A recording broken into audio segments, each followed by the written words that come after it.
Alors au niveau de la version 2011, il y a eu un changement assez important concernant la saisie des BL ou des factures fournisseurs du fait que on a maintenant la gestion des stocks.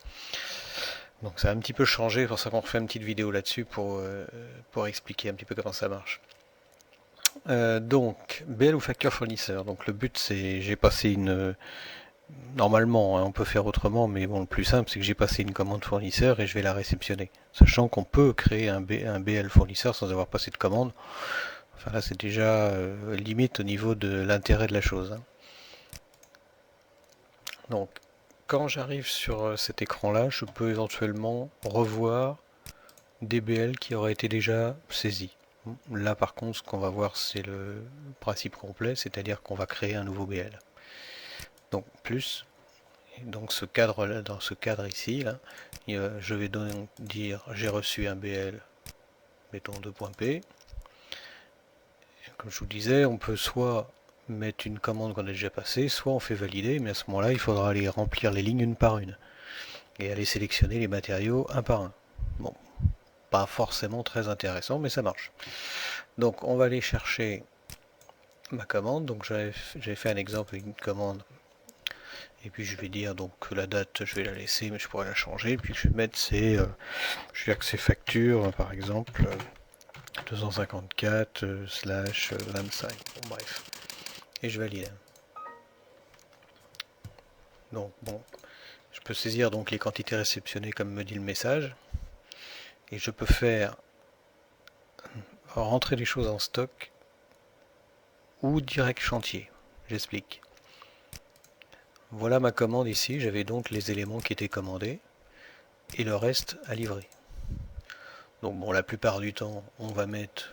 Bon, je suppose que ça peut arriver qu'on soit livré partiellement, mais bon, ça gère, hein. Donc on va remettre les quantités livrées. Et le principe, si par contre, par exemple, je dis que 14 sacs de plaques, effectivement, donc on voit par défaut, j'ai rien fait, le fait de cliquer, il propose 14. Et si je laisse faire le logiciel, dans la ligne jaune, là, si je laisse 14, je vais faire toutes mes lignes comme ça et que je valide, comme ce ne sont pas des quantités qui ont été affectées à un chantier, ça passera donc par le stock. Et je vais donc rajouter 14 sacs à mon stock. Par contre, je peux très bien dire sur mes dossiers en cours, là je vais mettre 10 sacs ici, et puis je vais mettre 2 sacs ici, reste à répartir. Et puis là ici, je vais plus en mettre que 2, quoi. Voilà, reste à répartir 0. Si jamais je valide et que j'ai un reste à répartir qui est pas bon, de toute façon il me stoppera. Donc je peux dire par exemple aussi sur le BA13 par exemple 50. Mettons que je peux en laisser.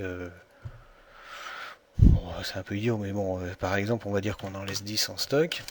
Et puis que je vais en mettre aussi 40 direct sur ce chantier-là. Alors je pourrais dire par exemple 30 sur celui-ci. Et chaque fois ça me recalcule. 10 c'est celui-là. Reste à répartir 0, c'est bon. Moi, admettons que j'ai reçu que ça. Je valide. Voilà. Donc si je redemande .p, maintenant je retrouve effectivement mon BL. Et je peux revoir effectivement les lignes de BL qui ont été, éventuellement réparties. Voilà.